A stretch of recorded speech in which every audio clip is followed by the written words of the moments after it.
Hello and welcome to some more Star Citizen with a project update from the latest around the verse and some notes on the updates to the Star Citizen Alpha 3.1.4 PTU changes. There has been more progress on the legacy armor sets that are coming with 3.2. New mission givers and shopkeepers have had their animations wrapped up, or they are wrapping them up. Shopping kiosks for 3.2 are also being tweaked now. They showed equipment being purchasable directly to a ship and the rough layout functionality of these kiosks. Eventually there will be various designs and branding of these types of terminal as well.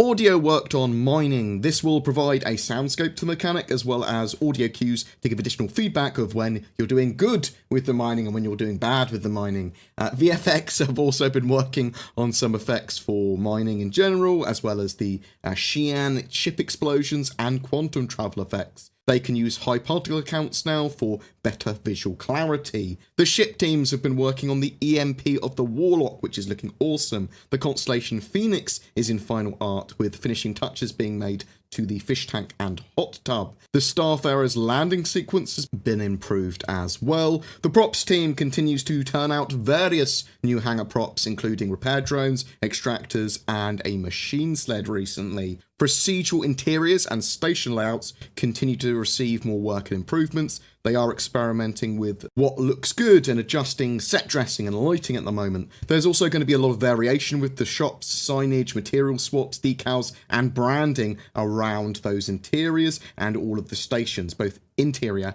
and exterior.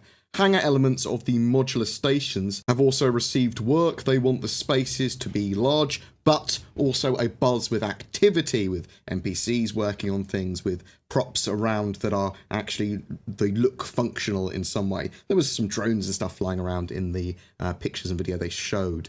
The exterior of the stations are about to be updated with the new advertising and branding graphics to replace the stand-in ones. Environments, so they've been testing the procedural generation of biomes and environments that we're going to have in 3.3 Alpha in September with Hurston and its moons. They showed dense forests.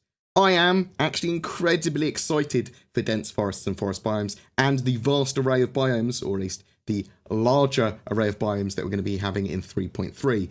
The trees they showed were obviously early stage, but you get the picture. It is going to be large, lush forests.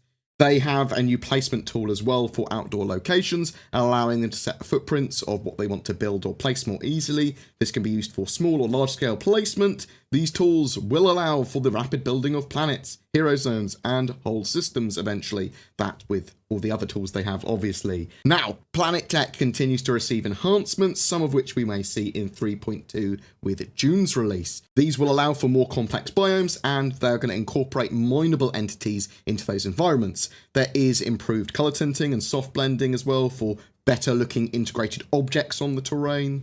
Also, PTU patches 3.1.4 G and H came out over the last few days.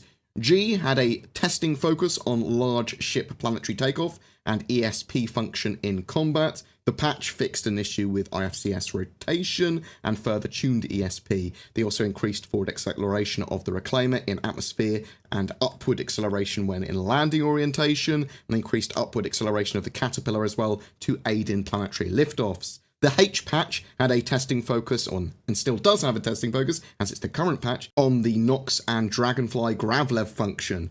There has been adjustments to the Nox's handling using Gravlev and some minor adjustments to the Dragonfly. The Dragonfly is currently consuming fuel in excess while traversing in Gravlev. This is not intended.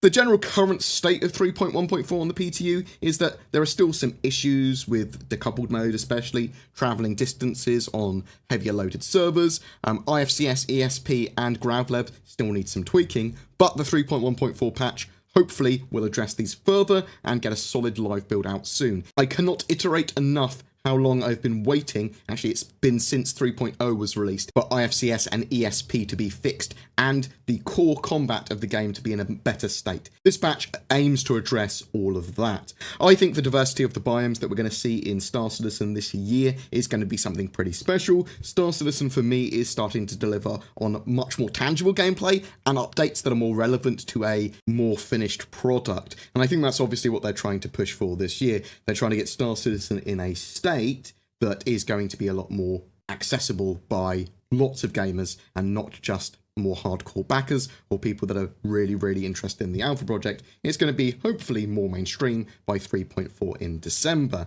or at least a bit. But what do you think? Have you liked the early development on these new biomes that they've shown so far?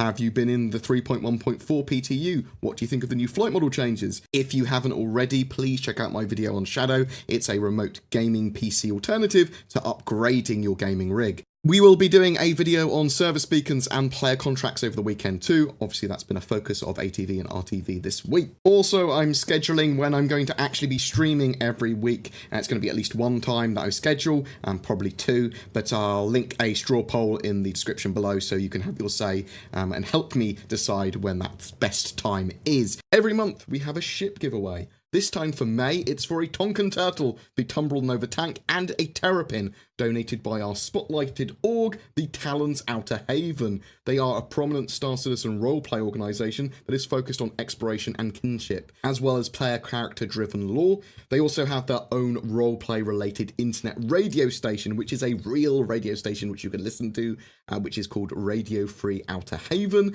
They are recruiting for those interested in roleplay and want to participate in the alpha testing and development of Star Citizen. Links below to their org and radio station. They are incredibly friendly. All you need to do to be in for a chance of winning that ship and vehicle bundle is be subscribed to my YouTube channel and then comment on any of my May YouTube videos throughout the month. Each video gives you another chance to win. For more information on anything we talked about, check the links down below. A special thank you to my Patreons and donators. Your support allows me to create the amount of focused content I do. Again, links to further support the channel are down below as well. Please remember to like and subscribe, as it really does help me, as does your feedback. Please take care, guys, and I'll see you in the verse.